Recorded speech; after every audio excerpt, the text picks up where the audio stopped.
नमस्कार। Image FM 97.9 र image news FM 103.6 को दैनिक प्रस्तुति कार्यक्रम श्रोतासँग सांसदमा स्वागत छ। म सञ्जीव बगाले। कार्यक्रम श्रोतासँग सांसदमा हामी एकजना सांसदसँग कुराकानी गर्छौं र तपाईँ श्रोताका जिज्ञासा तथा प्रश्नलाई पनि राख्ने गर्छौं। विशेषतः यो कार्यक्रममा एउटा सांसदले देश विकासमा के कस्ता भूमिका खेलेका छन् अथवा एउटा सांसदले जनतासँग गरेका बाचा पूरा गर्नका लागि के कस्ता कामहरू गरेको छ, यिनै विषयमा हामी केन्द्रित रहेर कुराकानी गर्छौं। आजको कार्यक्रममा हामीसँग हुनुहुन्छ तराई मधेस लोकतान्त्रिक पार्टीका तर्फबाट कपिलवस्तु क्षेत्र नम्बर 3 बाट प्रत्यक्ष निर्वाचित सांसद एवं तमलोपाका संसदीय दलका उपनेता ब्रिजेश कुमार गुप्ता। उहाँसँग हामी विशेषतः अहिलेको समसामयिक राजनीतिक घटनाक्रमका विषयमा र भोलिदेखि संसदको दोस्रो अधिवेशन बोलाइएको छ, त्यो अधिवेशनमा तराई मधेसबाट प्रतिनिधित्व गर्ने दलका सांसदहरूको भूमिका कस्तो हुन्छ अथवा मधेसी मोर्चाले के कस्तो भूमिका खेल्छ र उनीहरूले भनेको काठमाडौँ केन्द्रित आन्दोलन कसरी अगाडि बढ्छ, त्यस्तै गरेर मधेस आन्दोलन जसरी अहिले रोकिएको भन्दा पनि अथवा स्थगित भएको भनेर उहाँहरूले भनिरहनु भएको छ, उहाँहरूको भूमिका कस्तो रहन्छ लगायत अन्य विषयमा पनि अब सरकारले नीति तथा कार्यक्रम प्रस्तुत गर्छ, त्यसमा उहाँहरूको भूमिका के हुन्छ, यिनै विषयमा केन्द्रित रहेर हामी कुराकानी गर्छौं र तपाईँ श्रोताले पनि यही विषयमा आफ्ना जिज्ञासा तथा प्रश्न राख्न सक्नुहुनेछ। कृपया विषयवस्तुभन्दा बाहिर गएर आफ्ना जिज्ञासा तथा प्रश्न नराखिदिनुहोला, साथै कोही माथि व्यक्तिगत आक्षेप तथा गाली गलौज नगरिदिनुहोला, सभ्य ढङ्गले आफ्ना प्रश्नहरू राख्नुहुनेछ भन्ने हामीले अपेक्षा गरेका छौं। आजका हाम्रा कार्यक्रमका अतिथि तराई मधेस लोकतान्त्रिक पार्टीका तर्फबाट कपिलवस्तु क्षेत्र नम्बर 3 बाट प्रत्यक्ष निर्वाचित सांसद एवं तमलोपाका संसदीय दलका उपनेता ब्रिजेश कुमार गुप्तालाई तपाईहरूले आफ्ना जिज्ञासा तथा प्रश्न राख्नका लागि हाम्रो स्टुडियोको टेलिफोन नम्बर 400652 छ। 400652 मा टेलिफोन गर्न सक्नुहुनेछ। यति बेला हाम्रा कार्यक्रमका अतिथि तराई मधेस लोकतान्त्रिक पार्टी संसदीय दलका उपनेता ब्रिजेश कुमार गुप्ता हाम्रो टेलिफोन सम्पर्कमा आइसक्नु भएको छ। ब्रिजेशजी, यहाँलाई कार्यक्रममा हार्दिक स्वागत छ। धन्यवाद। अब संसदको बैठक भोलिदेखि बोलाइएको छ, यो दोस्रो अधिवेशन पनि हो। अब यो अधिवेशन निकै महत्त्वपूर्ण पनि छ, नीति तथा कार्यक्रमदेखि लिएर बजेट पेश हुने अधिवेशन पनि हो। तपाईहरूको प्रस्तुति कस्तो हुन्छ, कसरी प्रस्तुत हुनुहुन्छ? अब हाम्रो प्रस्तुति भनेको सरकारमा डिपेन्ड गर्छ। सरकार, किनभने हामी त अब एउटा प्रतिपक्षको पनि प्रतिपक्षमा छौँ, त्यसैले गर्दाखेरि अब संसदमा प्रतिपक्षको भूमिका पनि निश्चय नै हुन्छ। त्यो तरिकाले सरकार जुन तरिकाले प्रस्तुत गर्छ त्यसमा हामी त्यो तरिकाले उहाँसँग प्रस्तुत हुनेछौँ। साथै यो अधिवेशन भनेको बजेट अधिवेशन हो, त्यसमा सरकारले आफ्नो नीति लाउँछ। नीति प्रस्तुत गरिसकेपछि त्यसमा हामीहरू छलफल गर्नेछौँ। अब नीति कस्तो लाउँछ अब हेरौँ, त्यसपछि जुन तरिकाले लाउँछ, राम्रो लाग्यो भने स्वागत गर्छौँ, नराम्रो लाग्यो भने त्यसको विरोध गर्छौँ। त्यो तरिकाले हामी जानेछौँ। भनेपछि तपाईँहरू अहिले पर्ख र हेरको रणनीतिमा हो भन्दा हुन्छ? पर्ख हेर होइन, अब यो त नियम नै भनौँ न, एउटा परम्परा नै हो। जबसम्म सरकारको नीति कार्यक्रम आउँदैन हामीले के भनिदिने त्यसको बारेमा होइन। तैपनि अब तपाईँहरूसँग त्यो खालको एउटा छलफल केही भएको छ कि छैन अहिलेको आजको मितिमा अथवा अहिलेको अवस्थामा भन्दा तपाईँहरूको रणनीति के हुन सक्ला, के भन्न सकिन्छ, त्यो मात्रै भनेको। अब एउटा त दुर्भाग्यको कुरा हो, तपाईँले छलफलको कुरा गर्नुभयो। हामी सबैलाई थाहा छ कि मधेसका खास गरी अब मधेसी मोर्चा सुरुदेखि नै, अब जब संविधान आउनुभन्दा पहिले जुन ड्राफ्ट आएको थियो त्योदेखि हालसम्म एक किसिमले आन्दोलनमा छ। आन्दोलन स्थगित भएको छ, लगभग 6 महिना जति अस्ति आन्दोलन गरिसकेपछि, किनभने सरकारले के भन्थ्यो भने हामी वार्ताबाट समाधान गर्छौँ, वार्ताबाट नै हुन्छ। हामी पनि सोचिरहेका थियौँ कि वार्ताबाट नै समाधान हुन्छ, तर अहिले 1.5-2 महिना लगभग हुन थाल्यो हामी अब आन्दोलन फिर्ता लिएको भनौँ, एक किसिमले स्थगित गरेको। तर पनि अहिलेसम्म सरकारको कुनै रवैया छैन, कुनै वार्ता भएको छैन, भनौँ न एक किसिमले देखादेखि पनि भएको छैन। त्यो तरिकाले भने पनि हुन्छ। यसले गर्दाखेरि सरकारले सायद अब के चाहन्छ हामीले थाहा छैन, तर बिहेभले हेर्दाखेरि वार्ताबाट समाधान गर्छ जस्तो लागिरहेको छैन। र उहाँले यो चाहि पनि राख्नु भएको छैन कि मधेसी मोर्चा जस्तो भए पनि जे भए पनि यो देशको एउटा समुदायको प्रतिनिधित्व गर्छ, उसले कमसे कम आएर सरकारको राम्रो कामलाई सपोर्ट गरोस्, नराम्रो कामलाई विरोध गरोस्, त्यस्तो खालको वातावरण उहाँले सृजना गर्नु भएको छैन। त्यसैले मलाई लाग्दैन यो अधिवेशन जुन हुन्छ त्यो अलिकता सकारात्मक जान्छ कि जस्तो लाग्छ मधेसीको पाटलोमा हेर्दाखेरि। यति बेला कोही श्रोता हाम्रो टेलिफोन सम्पर्कमा हुन्छ, म उहाँको जिज्ञासा तपाईँलाई सुनाउन चाहन्छु। हेलो हेलो, नमस्कार अतिथिज्यू। नमस्ते। म गङ्गा प्रसाद शर्मा नेपाली। नमस्ते नेपालीजी। हजुरको धेरै कुरा त सुनियो, तर ओभरअलमा हेर्दाखेरि तपाईँहरू विधायक विधि बनाउने हजुरहरूको काम, तर सबै राजनीतिक दल लाभ हानिमा मात्र सीमित हुनुहुन्छ। देश र नागरिकका कुरा ओझेलमा परेका छन्। क्षेत्र, जात, धर्म, वर्णको राजनीति कहिलेसम्म चल्छ र यसले मुलुकलाई, हामी नागरिकलाई कहाँ पुर्याउँछ? मान्यज्यू जवाफ दिनुहोस् न। यो तपाईँ हामी सबैलाई थाहा छ कि निश्चय नै अब देशमा सुरुदेखि इतिहास नै के भन्छ भने नेपालमा हरेक कालखण्डमा कुनै न कुनै आन्दोलन हुन्छ, एउटा सत्ता परिवर्तन हुन्छ, अर्को आउँछ। तपाईँको सिस्टम नै, सत्ता नभनौँ, सिस्टम नै परिवर्तन हुन्छ। त्यो परिवर्तन आइसकेपछि देशका हरेक समुदायले के सोच्छ भने हामी माथि जुन विभेद भएको छ, हामी जुन उत्पीडनमा भरेका छौँ, हामीलाई सायद सहयोग हुन्छ भनेर सोचिन्छ। र त्यही सिलसिलामा अहिले पनि निश्चय नै तपाईँको 2063 आन्दोलनपछि पनि एउटा नेपालमा ऐतिहासिक परिवर्तन भयो कि दुनियाँको सबभन्दा ठुलो अब गणतन्त्रभन्दा राम्रो भनौँ न कुनै पनि सिस्टम हुँदैन। यो परिस्थितिमा आइसकेपछि पनि अब पनि मधेसका अब या दलित भनौँ, जनजाति भनौँ, मुस्लिम भनौँ, या जो पनि भनौँ, हामी जुन पीडित वर्गहरू थिए तिनीहरूलाई अहिलेसम्म सम्बोधन गर्न सकिएको छैन। त्यसले गर्दाखेरि निश्चय नै हामी पनि यो हेरिरहेछौँ, जनता एकदम भोगिरहेको छ, जनता महँगाईमा परेको छ, जनता कालोबजारीमा परेको छ, देश विकासमा गएको छैन। तर के छ भने तपाईँ स्वस्थ हुनुहुन्छ भने पो काम गर्ने हो। जब मान्छे बिरामी हुन्छ भने त्यो केही पनि काम गर्दैन। अहिले पनि नेपाल बिरामी जस्तो छ, किनभने केही पार्टहरू उसका बिग्रेका छन्। एउटा पार्ट होला राम्रो होला अब तपाईँको, तर अर्को पार्ट बिग्रेको छ।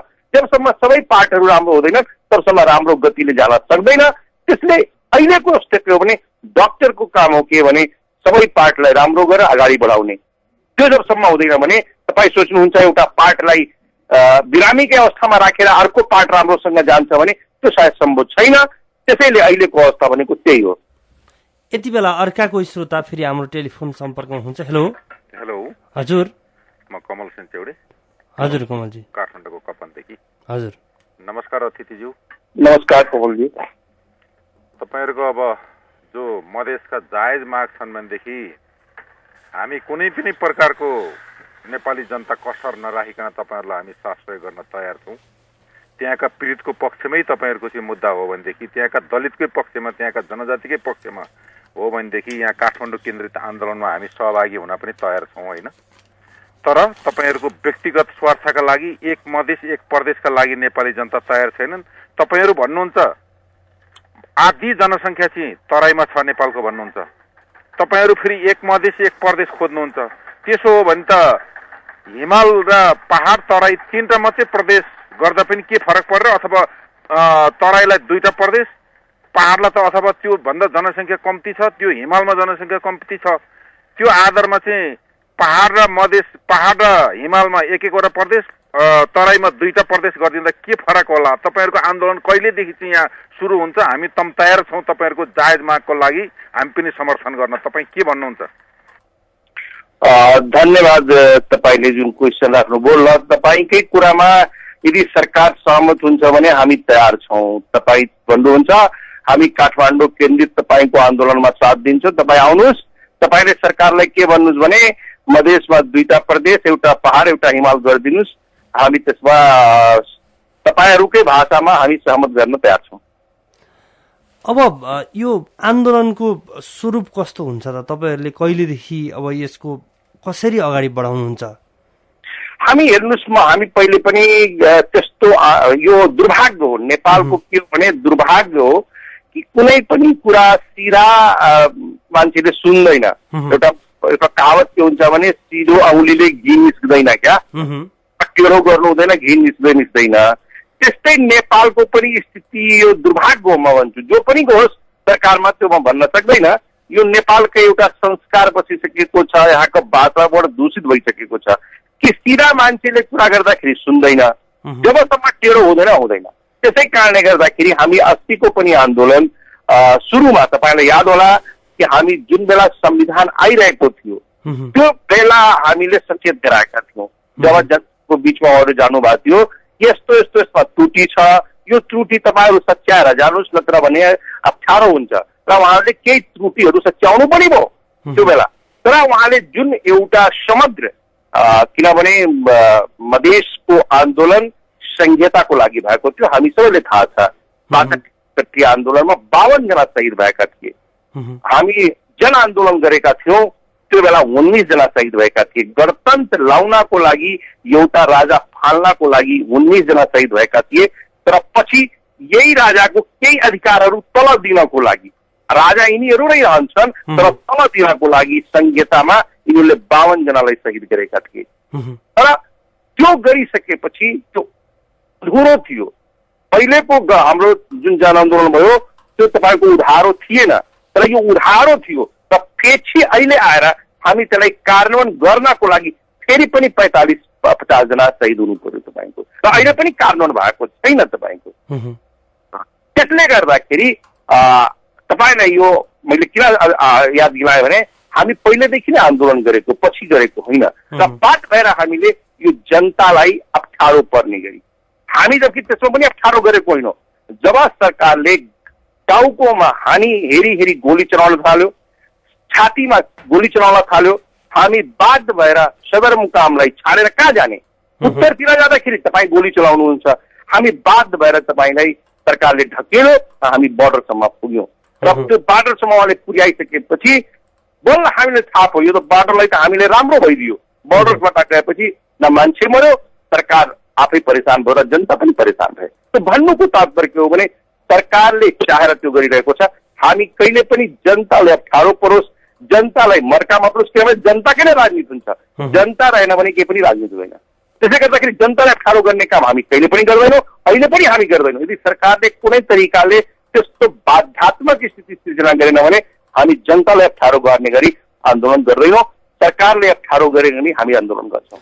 तपाईहरूले आन्दोलन स्थगित गरिसकेपछि आजको दिनसम्म आइपुग्दा केही सकारात्मक पक्ष देखिएको छ अथवा सकारात्मक भएको छ भन्ने स्थिति छ कि छैन, अथवा जस्ताको तस्तै छ?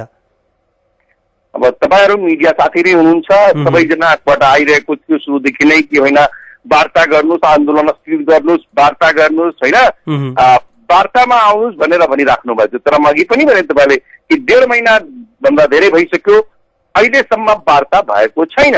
वार्ताको पनि सुरुवात भएको छैन। उहाँले एउटा अधुरो कमिटी बनाउनु भएको छ, तपाईँलाई थाहा छ। वार्ता गर्नको लागि कमल थापाजीको उसमा उहाँले 11 सदस्यीय कति कमिटी बनाउनु भयो, त्यो पनि अहिलेसम्म उहाँले 1 जना मात्रै नियुक्त गर्न सक्नु भएको छ, अरू नियुक्त पनि गर्न सक्नु भएको छैन।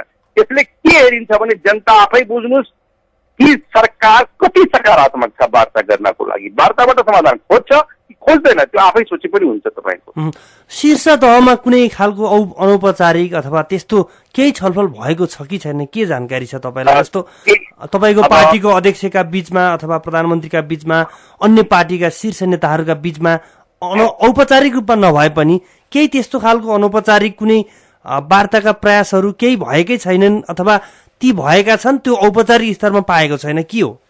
अब अनौपचारिक रूपमा त मलाई थाहा छैन, मतलब एकदम 100% त म भन्न सक्दैन। तर मलाई के लाग्छ भने कुनै वार्ताको हिसाबमा सायद भएको छैन, किनभने अब अहिले यो बिचमा अलिकति हामी जिल्लातिर पनि थियो। अब कुनै बेला होला अब खुस गएर तपाईँको प्रधानमन्त्री कहाँ कुरा भयो होला या कुनै मिटिङमा कुनै भेटघाटमा त म भन्न सक्दैन। तर वार्ताकै हिसाबमा बोलाएर कुनै कुरा भएको छैन।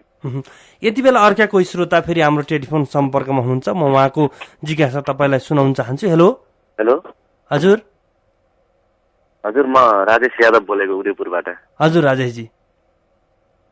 को बोल्दै हुनुहुन्छ? सरसँग बोलौँ न। हजुर तपाईँले आफ्नो जिज्ञासा राख्न सक्नुहुन्छ। आज हामीसँग तराई मधेस लोकतान्त्रिक पार्टीका तर्फबाट कपिलवस्तु क्षेत्र नम्बर 3 बाट प्रत्यक्ष निर्वाचित सांसद ब्रजेश कुमार गुप्ता हुनुहुन्छ। ए जय मधेस साहब। जय मधेस। तपाईँलाई लाज लाग्छ लाग्दैन? किन भाइ भन्नुहोस्? तपाईँ एकचोटि सर र सिन्धुपाल्चोक डुल्नुहोस् त। भन्नुहोस् न। सिन्धुपाल्चोक थाहा छ नि? थाहा छ, पुरै नेपाल थाहा छ। पुरै नेपाल थाहा छ तपाईँलाई। एकचोटि सिन्धुपाल्चोक सर र डुल्नुहोस् त, 57 किलोमिटरको दूरी होला त्यहाँबाट। गएको छु म। अहिले डुल्नुहोस् न गएर, त्यहाँ बसेर नेपाली भड्काउने काम गर्नुहुन्छ तपाईँ बिहान बिहानै। भन्नुहोस् न तपाईँ। कृपया तपाईँ आफ्नो प्रश्न जिम्मेवारीपूर्वक राख्नु होला। आफूलाई जे मन लाग्छ त्यही नबोलिदिनु होला। तपाईँले आफ्नो प्रश्न राखिदिनुहोस् कृपया। कोही श्रोता हाम्रो टेलिफोन सम्पर्कमा हुनुहुन्थ्यो। कृपया तपाईँहरूले आफ्ना प्रश्न तथा जिज्ञासा राख्दा संयमतापूर्वक र धैर्यतापूर्वक राखिदिनु होला। तपाईँहरूले कुनै पनि बहानामा अनेक थरी र बहकिएर प्रश्न राख्ने कोसिस नगरिदिनु होला। म तपाईँहरूलाई फेरि पनि आग्रह गर्न चाहन्छु। यति बेला अर्का कोही श्रोता फेरि हाम्रो टेलिफोन सम्पर्कमा हुन्छ। हेलो हेलो हेलो हजुर। नमस्कार हजुर। नमस्कार, कहाँबाट को बोल्दै हुनुहुन्छ? म बस पार्कबाट रामचन्द्र घिमिरे। हजुर रामचन्द्रजी। सांसदजी नमस्कार। नमस्ते घिमिरे बाबु। तपाईँले एउटा प्रश्न, मैले यो कार्यक्रम धेरै सुन्छु, धेरै जसो नेताहरूले चाहिँ गरिब दुःखीकै कुरा गर्नुहुन्छ र गरिब दुःखीको रगत र पसिनामा टेकेर भोग विलासको जिन्दगी बिताउनुहुन्छ। तपाईँ कस्तो जिन्दगी बिताउनुहुन्छ थाहा छैन। राजनीति भनेको यही हो त? यसको उत्तर दिनु होला। होइन, निश्चय नै राजनीति भनेको सेवा हो र जसले पनि तपाईँ अब जनता हुनुहुन्छ, तपाईँहरू मूल्याङ्कन गर्नुहुन्छ। हरेक मान्छे, हरेक व्यक्ति खराब हुँदैन। राजनीति भनेको समाज सेवा हो, समाजको लागि हुन्छ। त्यसमा आएर आयस गर्ने ठाउँ होइन। त्यसै कारणले गर्दाखेरि अब हरेक व्यक्तिका त जिम्मा हामी लिन सक्दैनौँ, तर हामी यसमा निश्चय नै गम्भीर छौँ र हामी त्यो तरिकाले काम गर्छौँ। श्रोता, हामी कार्यक्रम श्रोतासँग सांसदमा छौँ। आजको कार्यक्रममा हामीसँग हुनुहुन्छ तमलोपाका संसदीय दलका उपनेता ब्रिजेश कुमार गुप्ता। तपाईँ श्रोताले आफ्ना जिज्ञासा तथा प्रश्न राख्न हाम्रो स्टुडियोको टेलिफोन नम्बर 40065226 मा टेलिफोन गर्न सक्नुहुन्छ। यो कार्यक्रम तपाईँहरूले एउटा सांसदसँग आफ्ना प्रत्यक्ष जिज्ञासा तथा प्रश्न राख्नका लागि तपाईँहरूका लागि बनाइएको कार्यक्रम हो। तर तपाईँहरूले स्वस्थपूर्ण तरिकाले एउटा सांसदको आलोचना गर्न पाउनुहुन्छ, तर पूर्वाग्रही ढङ्गले कोहीमाथि आक्षेप तथा लाञ्छना लगाउन पाउनुहुने छैन। कृपया तपाईँहरू मर्यादामा बसेर आफ्ना प्रश्नहरू राखिदिनु होला भन्ने हामीले अपेक्षा गरेका छौँ। यति बेला कोही श्रोता फेरि हाम्रो टेलिफोन सम्पर्कमा हुन्छ। हेलो, म विश्वनाथ श्रेष्ठ सामाकुसीबाट। हजुर विश्वनाथजी। माननीय सांसदज्यू जोजोलपा, माननीय सांसदज्यू जोजोलपा, यहाँको कुरा मैले सुने। यहाँले भर्खर भन्नुभएको छ यो सरकारले के चाहन्छ मलाई थाहा छैन। सांसदज्यू, सरकारले के चाहन्छ सांसदलाई थाहा छैन, तर आम नागरिकलाई थाहा छ। कारण के हो भने यो सरकार जनाई र टुपी हाली मुहाली गर्ने बिरादरी सरकार हो। पालै पालो एकपल्ट टुपीले चलाउने, अर्को पल्ट जनाईले चलाउने सरकार हो।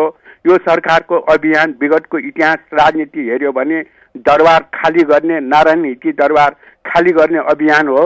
अब यो सरकारको चलखेल हेर्दाखेरि देशै खाली गर्ने अभियानमा लागिरहेछ। अनि आम आदिवासी जनजाति काठमाडौँ, खास काठमाडौँका मान्छेहरू तराईका विभिन्न पार्टीको अभियानमा स्वच्छ रूपले अभियानमा संलग्न हुन आँट गरिरहेको छैन। के कारण होला? अनि यो सरकारको बारेमा जति टिप्पणी गरे यहाँको विचार के होला थाहा पाऊँ हजुर। नमस्कार। नमस्कार। तपाईँलाई धन्यवाद श्रेष्ठज्यू। मैले भन्नुभन्दा पनि तपाईँले नै भनिसक्नु भएको छ यो सरकार के चाहिरहेको छ। तर म त्यही फेरि म भन्न चाहन्छु सरकार के चाहिरहेको छ। हामी सबैले थाहा छ नेपालमा कुनै पनि परिवर्तन जनताबाटै भएको छ र काठमाडौँ, खास गरी काठमाडौँ राजधानी केन्द्रित जनताबाटै भएको छ। तपाईँ आफै भन्नुभयो यहाँका जनताहरू कुनै किन निस्कन सकिरहेका छैनन्। त्यसैले म हार्दिक अनुरोध गर्छु, तपाईँहरूसँग अपिल गर्न चाहन्छु कि तपाईँहरू आफै बुझ्नुहोस् र यो सरकार वाकैमा जनताको हितमा काम गर्न सकिरहेको छैन र गर्न पनि चाहेको छैन, जुन तपाईँ आफै भनिसक्नु भएको छ। त्यसैले आउँदो दिनमा अब हामी काठमाडौँ केन्द्रित, सिंहदरबार केन्द्रित जुन आन्दोलन गर्छौँ त्यसमा हामी सबै खास गरी काठमाडौँवासीहरू सहभागी भएर नेपालको हितमा र साथै साथै यो उत्पीडित वर्गहरूको हितमा जुन आन्दोलन भइरहेको छ त्यसमा सहभागी हुँ, यति भन्न चाहन्छु। धन्यवाद। ब्रिजेश कुमार गुप्ताज्यू, अघि हामीले थोरै संसदको अधिवेशनको विषयमा केन्द्रित रहेका थियौँ। तपाईँले यो सरकार कसरी प्रस्तुत हुन्छ त्यसमा हामी निर्भर रहन्छौँ भनेर भन्नुभएको थियो। भनेको अब सरकारले ल्याउने नीति तथा कार्यक्रम अथवा सरकारले नीति तथा कार्यक्रम कस्तो पेश गर्छ त्यसको आधारमा हुन्छ कि अथवा तपाईँहरूलाई पहिले नै यसको सेकोर हुनुपर्छ, के हो? होइन, अब नीति कार्यक्रममा त हामी अब आफ्नो हिसाबमा हामीलाई थाहा होला कि के आउनु पर्ने हो, तर हामीसँग सल्लाह सुझाव लिएको भए निश्चय हामी भन्ने थियौँ। तर हामीसँग सल्लाह सुझाव लिएको नअवस्थामा त सरकारले जे लाउँछ त्यसमा नै हामीले अब डिपेन्ड भएर अब जे भने अब राम्रो छ भने सपोर्ट गर्ने हो, नराम्रो छ विरोध गर्ने हो। र हामीले के चाहना छ भने जनताको हितमा कसरी महँगाई कम गर्न सकिन्छ, कसरी अहिलेका जुन भूकम्प पीडितहरू छन् त्यसलाई कसरी सहयोग गर्न सकिन्छ। त्यस्तै तपाईँका मधेसमा खास गरी कृषिका कुरा हामी गर्छौँ, किनभने कृषिको भण्डार भनेको मधेसलाई बुझिन्छ, त्यो हिसाबमा कसरी जान सकिन्छ। साथै साथै तपाईँको हाम्रो जुन एउटा हुलाकी राजमार्गको कुरा हामी गरेका छौँ, किनभने आज नेपाल सुरु हुँदाखेरि नै हुलाकी राजमार्ग हो, तर अहिलेसम्म बन्न सकेको छैन। जुन त्यसको एकदम लाइफ लाइन भन्न सकिन्छ त्यस्तो त्यो रोडलाई, त्यसको बारेमा सरकारको के थुप्रै यस्ता छन्, पिछडिएका वर्गहरूका छन्, पिछडिएका समुदायका छन्, त्यो तरिकाले जानु पर्छ भन्ने हाम्रो भनाइ हो। भनेपछि यस अघि केही दिन अगाडि मात्रै पनि त सर्वदलीय छलफल भएको थियो, जस्तो बजेटका विषयमा, नीति तथा कार्यक्रमका विषयमा, तराई मधेसमा देखिएको जुन आन्दोलनकारीहरूसँग अथवा मोर्चासँग वार्ताको विषयमा, यी लगायतका विषयमै पनि सर्वदलीय बैठक बोलाइएको थियो। तर तपाईँहरू त्यसमा जानु भएन नि त, छलफलको लागि बोलाइएको थियो होइन र? हाम्रो पार्टीको केन्द्रीय कार्य समितिको बैठक जनकपुरमा चलिरहेको थियो। तर मलाई के लाग्छ भने सायद यसमा हामीले बोलाएको थियो कि किनभने अध्यक्षजीलाई पर्सनल चिठी आएको थिएन, चिठी आएको भए हामीले पनि थाहा हुन्थ्यो। तर हाम्रो बैठक त्यता भएकोले सबैजना साथीहरू जानुभएको थियो, तर हामीलाई जानकारी अनुसार अब बोलाइएको थिएन। र बोलाइए पनि सायद अब के होला, म अहिले त्यसको बारेमा जवाब दिन सक्दैन, किनभने अध्यक्षलाई कुनै फोन सान आएको भए त्यसको बारेमा मलाई जानकारी छैन। तर मलाई जानकारी अनुसार बोलाइएको थिएन। भनेपछि तपाईँहरूलाई सर्वदलीय छलफलमा पनि बोलाउन छोडियो? अब कुनै मलाई भने त्यसको बारेमा थाहा छैन, किनभने हाम्रो जनकपुरमा मिटिङ भइरहेको थियो, सबैजना साथीहरू त्यहाँ हुनुहुन्छ, त्यसले गर्दाखेरि त्यो बोलाइयो कि बोलाइएन मलाई थाहा छैन। तर हाम्रो पार्टी गएको थिएन। यति बेला अर्का कोही श्रोता फेरि हाम्रो टेलिफोन सम्पर्क हुन्छ। हेलो हेलो हजुर नमस्कार। नमस्कार, कहाँबाट को बोल्दै हुन्छ? म जोरपाटीबाट अमर पोखरेल। हजुर हजुर अमरजी। हजुर सांसदज्यूलाई नमस्कार। नमस्कार अमरजी। मलाई एउटा कुरा चाहिँ साह्रै चित्त नबुझेको नि, तपाईँहरू पनि हिन्दू नै हुनुहुन्छ र चाहिँ नि भारतले पनि नेपाल हिन्दू राष्ट्र नै रहोस् भन्ने चाहेको छ भन्ने कुरा पनि सुन्नमा आउँछ, पत्र पत्रिकाहरूमा नेताहरूले पनि बोल्छन् है। तर हिन्दू राष्ट्रको बारेमा तपाईँहरू मधेसवादी दलहरूले चाहिँ किन समर्थन र आवाज उठाइदिनु भएन होला? अब कस्तो छ भने एउटा विडम्बना नै भन्न सकिन्छ होला कि 62-63 आन्दोलनमा कुनै पनि ठाउँमा धर्मनिरपेक्षको कुरा गरिएको थिएन। तर एकाएक रातारात कहाँबाट आयो के आयो त्यो हामीले थाहा छैन। त्यो अब सञ्चालन गर्ने व्यक्तिहरू त्यो बेलाका उहाँहरूले थिए, मलाई अब उनले कसरी गरिदिए। तर कस्तो छ भने यो तपाईँहरूले सबैले थाहा छ, राष्ट्र भनेको कुनै धर्म हुँदैन, राष्ट्रको कुनै धर्म हुँदैन। निश्चय नै हाम्रो नेपालमा अब 80% भन्दा धेरै हिन्दूहरू छन्। त्यो बेला यदि हिन्दू धर्मनिरपेक्ष नगरेको भए सायद कसैले पनि बोल्दैन थियो। तर अहिलेको अवस्थामा आएर अब एकचोटि कसैले कुनै सुविधा, तपाईँ आफै सोच्नुहोस् कि तपाईँले कुनै सुविधा दिइदियोस् भने तपाईँले काट्नु पर्यो भने कति अप्ठ्यारो लाग्छ तपाईँको। त्यस्तै हो यो पनि। अब सबैलाई सुविधा दिएको छ, भनिसकेको छ, त्यो बेला पनि जबकि अब कुनै मस्जिद बनाउन कुनै विरोध थिएन, कुनै चर्च बनाउन विरोध थिएन, आफ्ना धर्म सबैजना पालन गरिरहेका थिए, तपाईँका कुनै आपसमा विरोध थिएन हामी सबैमा। तर पनि अब गरिदिए यहाँका त्यो 7 दलका पार्टीहरूले त्यो बेला। त्यसैले गर्दाखेरि त्यसमा आवाज उठेको छैन होला र हामी पनि अब अर्कै कुरामा परेशान छौँ भनौँ न। एक किसिमले 62-63 आन्दोलनपछि नै जुन तरिकाले हामी सरकारसँग त्यहाँका उत्पीडित वर्ग अरू समुदायको लागि लडाइँ लडिरहेका छौँ, त्यसै कारणले गर्दाखेरि सायद त्यसमा हाम्रो कुनै पनि अभिमत आएको छैन होला। किनभने अब जनतालाई सुविधा दिइसकेको कुरालाई अब राष्ट्र एउटा धर्मनिरपेक्ष हुन्छ, त्यसैले गर्दाखेरि त्यसमा सायद त्यति टीका टिप्पणी नगरौँ भनेर लागेको हो। यति बेला अर्का कोही श्रोता फेरि हाम्रो टेलिफोन सम्पर्क हुन्छ। हेलो हेलो हजुर नमस्कार। नमस्कार, कहाँबाट को बोल्दै हुनुहुन्छ? म इन्दिरा घिमिरे विराटनगरबाट। हजुर इन्दिराजी। अतिथिज्यूलाई मेरो नमस्कार। नमस्कार। हजुर मेरो चाहिँ विषय के छ भने हजुरलाई यो आन्दोलन गर्नुहुन्छ हजुरहरूले, यो हामी जनतालाई चाहिँ धेरै पीडा मर्का पर्छ कि आन्दोलनले फेरि जनतालाई हेर्नु त कति हैरानी भयो 4-5 महिनासम्म। यस्तो आन्दोलन नगर्नुहोस्। अब देश निर्माण गर्ने बेलामा तपाईँहरू आन्दोलनमा भड्किएर कहिले चाहिँ जनतालाई सुखी बनाउनुहुन्छ भन्नुहोस् त। घिमिरेजीमा अघि पनि भने कि आन्दोलन हाम्रो बाध्यता हो, हाम्रो इच्छा होइन तपाईँको। म अघि पनि भने तपाईँलाई कि जब एउटा यो शरीर हुन्छ, शरीरमा कुनै पार्ट त्यसको खराब छ भने, तपाईँको गुर्दा खराब छ भने तपाईँ राम्रोसँग हिँड्नुहुन्छ भने सोच्यो भने बेकार हुन्छ क्या। पहिले गुर्दालाई ठिक गर्नुहोस्, त्यसपछि राम्रो हिँड्न सक्नुहुन्छ। त्यसै तरिकाले नेपालमा विभिन्न जात समुदायका पार्टहरू हुन् जुन अहिले केही बिरामी छन् तपाईँका। त्यसै कारणले गर्दाखेरि उहाँलाई नठिक गरिकन यदि सरकार हिँड्छ भने तपाईँको त्यो राम्रोसँग हिँड्न सक्दैन। र हामी अघि पनि भने मैले कि हामी आन्दोलन जनतालाई परेशान गर्ने हाम्रो कुनै पनि उद्देश्य होइन, हामी चाहँदैनौँ। र अहिले पनि हाम्रो कोसिस रहनेछ कि जनता सकेसम्म परेशान नहोस्। अब निश्चय नै हो, अब कुनै एउटा जुलुस पनि निकालिन्छ, त्यसमा पनि अब बाटो जाम भइहाल्छ केही दिनको लागि, केही घन्टाको लागि, केही मिनटको लागि, त्यसमा पनि जनता परेसानै हुन्छ। तर हाम्रो कोसिस के हुन्छ, सकेसम्म जनतालाई परेशान गर्ने कुरा नगरौँ। तर हामीभन्दा पनि गम्भीर भनेको सरकार हुनुपर्छ, अहिलेको जुन संविधान जारी गरेका पार्टीहरू हुनुपर्छ। तिनीहरू नभयो भने हामी एक्लैले मात्रले त्यो ठेक्न सक्दैन जस्तो लाग्छ। नेपाली काङ्ग्रेस प्रमुख विपक्षी नेपाली काङ्ग्रेसले वर्तमान सरकार पूर्ण रूपमा असफल भएको र संसदमा कडा ढङ्गले प्रस्तुत हुने भनेर जुन निर्णय गरिसकेको छ, अब तपाईँहरूको के हुन्छ? जस्तो सरकारलाई हेर्ने दृष्टिकोणमा नेपाली काङ्ग्रेस सँगसँगै तपाईँहरू हुनुहुन्छ अथवा होइन अब नेपाली काङ्ग्रेस पनि फेरि आखिरी प्रमुख 3 दलमै पर्छ, हामी आफ्नो तरिकाले अगाडि बढ्छौँ, नेपाली काङ्ग्रेस आफ्नो तरिकाले अगाडि बढ्छ भन्ने हुन्छ? उनीहरूलाई त अब निश्चय नै हो। अब अहिले हामी व्यवस्थापिका संसदका कुरा गर्छौँ भने प्रतिपक्ष सत्तापक्ष हुन्छ। सकेसम्म प्रतिपक्षको सँगै जति पनि पार्टीहरू हुन्छन्, खास गरी ठुला जुन प्रतिपक्ष हुन्छ उहाँहरूको साथमा एउटा धर्म पनि हो भनौँ न एक किसिमले गर्दाखेरि। तर त्यो संसदीय प्रक्रियाको हिसाबमा निश्चय नै होला, तपाईँको संसदमा बजेट आउनेहरू कुनै कुरामा होला। तर हिसाबमा तपाईँको भन्दाखेरि काङ्ग्रेस पनि सफल भएको होइन मैले मान्दैन। काङ्ग्रेसलाई होला लाग्ला कि मैले संविधान जारी गरेँ, तर मलाई के लाग्छ भने अहिलेको मधेसका या उत्पीडित वर्गका माग सम्बोधन नगर्नुको पछाडि सबभन्दा ठुलो जिम्मेदारी भनेको काङ्ग्रेसको, त्यो दोष भनेको काङ्ग्रेसले लिनुपर्छ। त्यो बेला सरकार भनेको काङ्ग्रेसको थियो, त्यसको नेतृत्वमा संविधान जारी हुन गइरहेको थियो। त्यसले चाहेको भए सायद अहिले हामीले आन्दोलन गर्नुपर्ने स्थिति आउने थिएन र हामीले मागेको सम्बोधन सायद भइहाल्थ्यो जस्तो लाग्छ।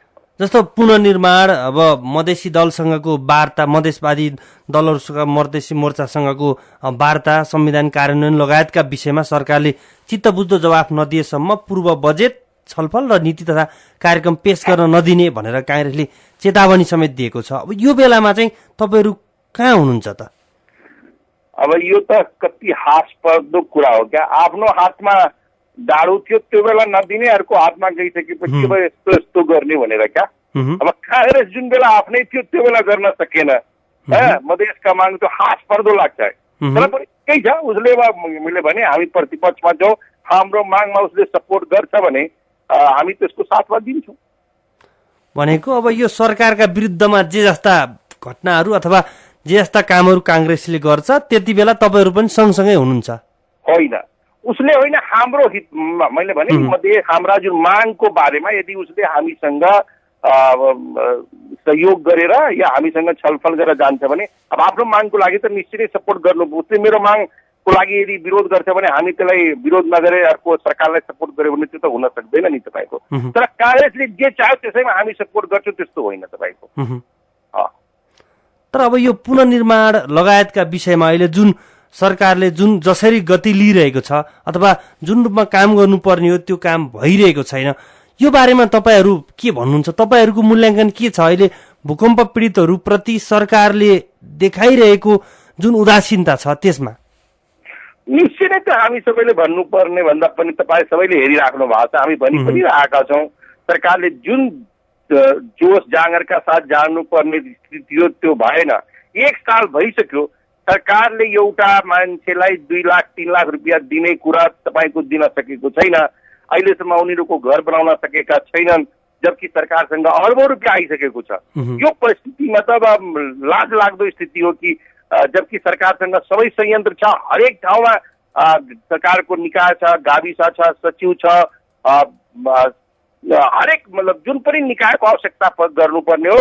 मलाई लाग्छ कि यदि सरकार चाहेको भए त 6 महिना पनि लाग्दैन थियो तपाईँको, किनभने त्यो बेला ठिक छ असारमा अब बित्यो, असारमा जान सक्दैन, तर असार बितेपछि अर्को असार आउन थाल्यो, तर पनि अहिलेसम्म गरेको छैन। त्यो दुःख लाग्दो पर्ने कुरा हो र त्यसको लागि हामी सरकारको विरोध गर्छौँ तपाईँको। अब भूकम्प प्रभावितलाई दिने भनेको 2 लाख रुपियाँ अनुदान जस्तो नेपाली काङ्ग्रेसले एकमुष्ट रूपमै दिनुपर्छ भनिरहेको छ, सरकारले किस्ता किस्ता रूपमा दिने भनिरहेको छ। होइन, त्यो भन्दा राम्रो त सरकारले अब अनुदान जुन दिन भनिरहेको छ त्यसको लागि चाहेको भए इमान्दारीपूर्वक, किनभने यहाँ त अब तपाईँ हेरिराख्नु भयो त्यो अस्ति भूकम्प आउँदाखेरि मान्छे अब एउटा टेन्ट पनि पाएन, टेन्टलाई पनि कमिसन खोर जस्तो सरकार थियो तपाईँको, त्यसमा पनि कमिसन खाने। त्यो कस्तो तपाईँको दुर्भाग्यको कुरा हो कि मान्छे मरिरहेको छ, सरकार कमिसन खानामा व्यस्त छ तपाईँको। तर त्यो परिस्थिति छैन भने सरकारले एकमुष्ट दिए पनि हुन्छ। यदि कुनै अप्ठ्यारा छन्, जस्तै हुनसक्छ मान्छेले दुरुपयोग गरोस् कि भनेर, त्यसको त सरसामान पनि दिन सकिन्छ नि तपाईँका। त्यो सरकारले तपाईँको ल फर्स्टचोटि तपाईँले फाउन्डेसन बनाउनुहोस्, हामीहरू यदि तपाईँका त्यसमा सिमेन्ट लाग्ने हुन्छ भने सिमेन्ट दिन्छौँ, तपाईँको त्यो तरिकाले छाना लगाउनुहुन्छ, के गर्नुहुन्छ त्यो तरिकाले हामी दिन सक्छौँ, मटेरियल दिएर पनि हुनसक्छ। तर नियत सफा हुनु पर्यो, आफ्नो नियत सफा हुनु पर्यो। र सँगसँगै सरकारको नियत सफा देखिएन खाने हुन्छ, किनभने उसको घर छैन भने निश्चय नै घर बनाउन चाहन्छ, दुरुपयोग गर्दैन जस्तो लाग्छ मलाई। यति बेला कोही श्रोता फेरि हाम्रो टेलिफोन सम्पर्कमा हुनुहुन्छ। हेलो हेलो, नमस्कार। नमस्कार, कहाँबाट को बोल्दै हुन्छ? छोटकरीमा आफ्नो जिज्ञासा राखेर एकदम छोटकरी। राजेन्द्र श्रेष्ठ बोल्दैछु। कहाँबाट? म नरदेवी सर। हजुर हजुर हजुर सांसदजी नमस्कार। नमस्कार धन्यवाद। म सानो एउटा प्रश्न गर्नु तपाईँसँग, अब राजनीतिक म प्रश्न गर्न चाहन्न सर, होइन सर। अब हामी एउटा सानसानै नेपालको हामी नागरिक भयौँ, अब तराई पहाड हिमाल मधेस जुनैको हामी नागरिक भए पनि यो देशको एउटा नागरिक हौँ। हामी एउटा स्वच्छ हिसाबमा हामी कुरा गर्दैछौँ तपाईँसँग। म कस्तो भने राजेन्द्रजी छोटकरीमा हामी कार्यक्रमको अन्तिम चरणमा छौँ, नत्र हामी फोन काट्न बाध्य हुन्छौँ। अब म यो के भन्न चाहन्छु भने तपाईँहरूको जुन आन्दोलन तपाईँ गर्नु हुनुहुन्छ, कस्तो भने तपाईँहरूको आन्दोलन जनतामा एउटा तपाईँको राम्रो क्लियर भएको होस्। तपाईँहरूको आन्दोलन चाहिँ कुन विषयमा आन्दोलन हुँदैछ भने चाहिँ जनतालाई चाहिँ क्लियर हिसाबमा तपाईँहरूले भनिदिनु होला। धन्यवाद। निश्चय नै हामी नेपालको तराई मधेस पहाडका जनताहरू नेपाली हो भनेर हामी चाहिरहेका छौँ र हामी पनि त्यही स्थापित गर्नको लागि नै आन्दोलन भएको। सही पुछ्नुहुन्छ भने तपाईँको त्यसको कारण पनि यही हो। हामी खास गरी देशका साथीहरू या जुन उत्पीडित वर्गहरू छौँ, उहाँले के हामीले बुझेका छौँ भने कि हामीले दोस्रो दर्जाको नागरिक सरकारले बुझ्छ, यहाँका ठुला पार्टीहरूले बुझ्छन्। त्यस कारणले गर्दाखेरि हामी यही देशको नागरिक उहाँले फर्स्ट कुरा बुझ्नु पर्यो तपाईँको। सेकेन्ड कुरा जुन तपाईँले भन्नुभयो कि हाम्रो एजेन्डा भनेको हामीले एकदम तपाईँ सबैले क्लियर भएको कुरा हो। हाम्रो एजेन्डा भनेको संहिताको बारेमा हो, जुन हामी सुरुमा तपाईँका 62-63 सालको आन्दोलनपछि हामी जुन आन्दोलन गरेका थियौँ, मधेस श्वेत प्रदेशको रूपमा तपाईँ स्थापित गरिदिनुहोस्, हामी त्यसमा मान्न तयार छौँ। त्यही मात्र एजेन्डा हो, अरू कुनै पनि एजेन्डा खास छैन। संहिताकै बारेमा जुन हाम्रो आन्दोलन भइरहेको छ त्यसैको हो।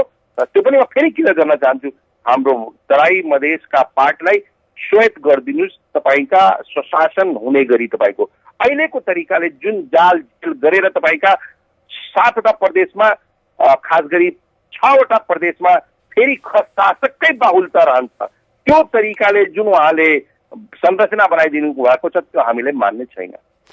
ब्रिजेशजी, अब हामी कार्यक्रमको अन्तिम चरणमा पनि आइसकेका छौँ। अब छोटकरीमा भनिदिनुहोस् कि जस्तो अहिले यसो हेर्दा तपाईँले पनि भन्नुभयो अब अहिले हाम्रो आन्दोलन स्थगित भएको छ भनेर, र अब फेरि काठमाडौँ केन्द्रित आन्दोलनको तयारीमा पनि हुनुहुन्छ, अनि फेरि भनिरहनु भएको छ संसदमा अब हाम्रो गतिविधि भनेको सरकार कसरी प्रस्तुत हुन्छ त्यसबाट हेर्नुपर्छ भन्नुभएको छ।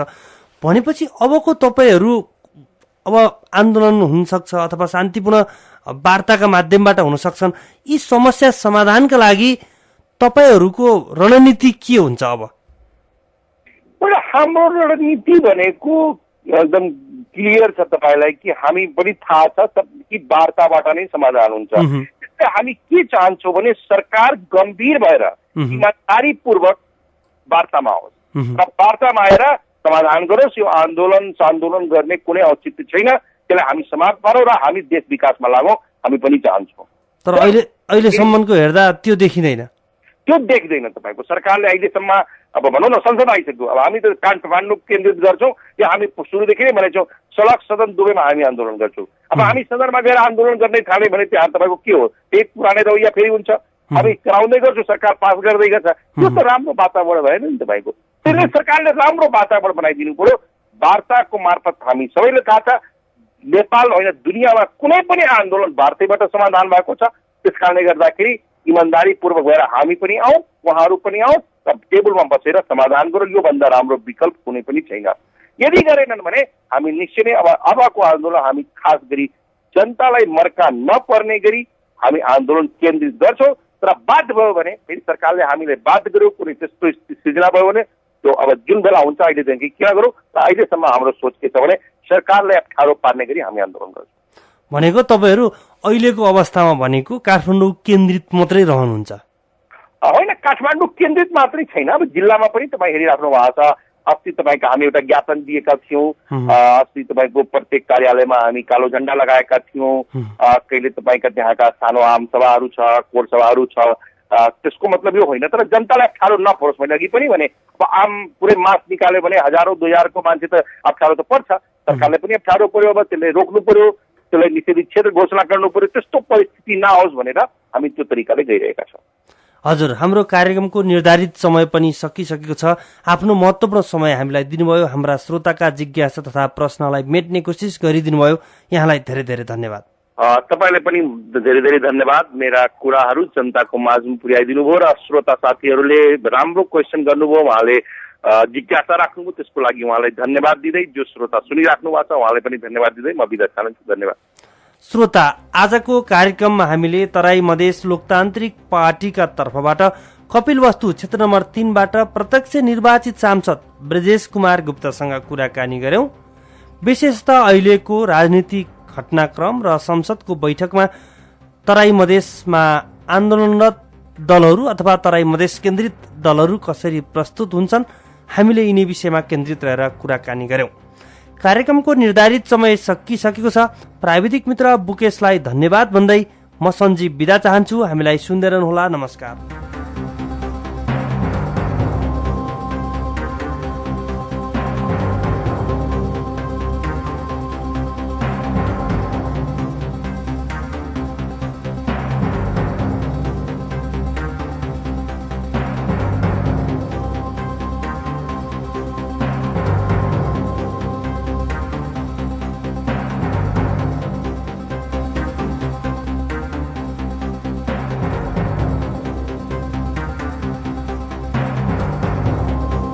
ल सबैजना एउटा